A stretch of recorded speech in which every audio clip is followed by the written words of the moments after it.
La Fondation pour la recherche médicale a financé notre laboratoire pour des recherches qui ont visé la compréhension des mécanismes concernant la maladie d'Alzheimer.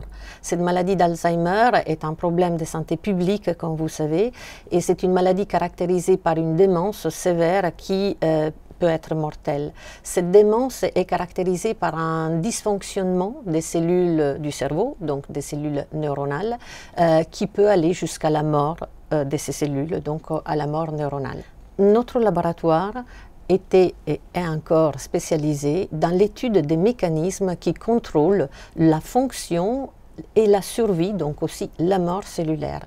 Et parmi ces mécanismes, il y en a un extrêmement important qu'on appelle signalisation calcique. C'est le contrôle des concentrations de calcium dans les différents compartiments cellulaires.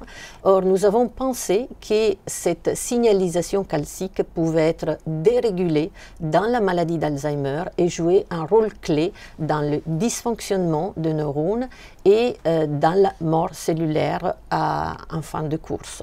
Donc, le financement de la Fondation pour la recherche médicale a permis de réaliser ces études et ma collaboratrice, Dr Mounia Chami, a été l'investigateur principal qui a conduit ces recherches dans l'unité dont je suis responsable.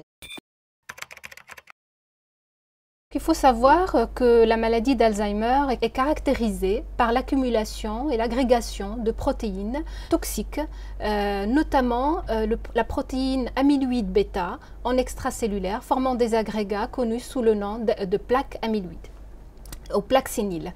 Donc notre hypothèse de travail a visé à analyser l'impact de la dérégulation de la signalisation calcique sur la production de ces peptides toxiques amyloïde bêta. Donc nous avons montré que sur des cellules et des souris transgéniques qui miment la maladie d'Alzheimer, qu'il y a une dérégulation de la signalisation calcique majeure affectant plusieurs compartiments, et en particulier un canal du réticulum endoplasmique. Il est intéressant de démontrer par la suite que le fait de cibler ce canal par un médicament spécifique de ce canal permettait de réduire la production de ces peptides ou ces protéines toxiques amyloïde bêta dans les cellules, mais également chez la souris. Et fait marquant, c'est que chez la souris, on a pu réduire également des symptômes caractéristiques de la maladie, qui sont la perte de la mémorisation et de l'apprentissage. Le but, c'est de continuer sur cette piste et d'identifier d'autres médicaments ou molécules qui ciblent ce canal, cette fois-ci est applicable chez l'homme.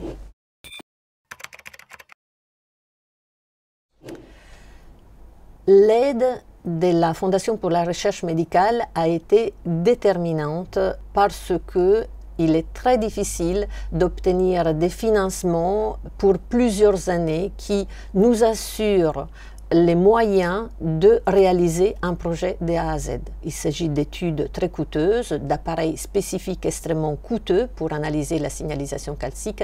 Donc on peut vraiment dire que sans l'aide de la Fondation pour la recherche médicale, ces projets et ces résultats surtout n'auraient jamais été obtenus.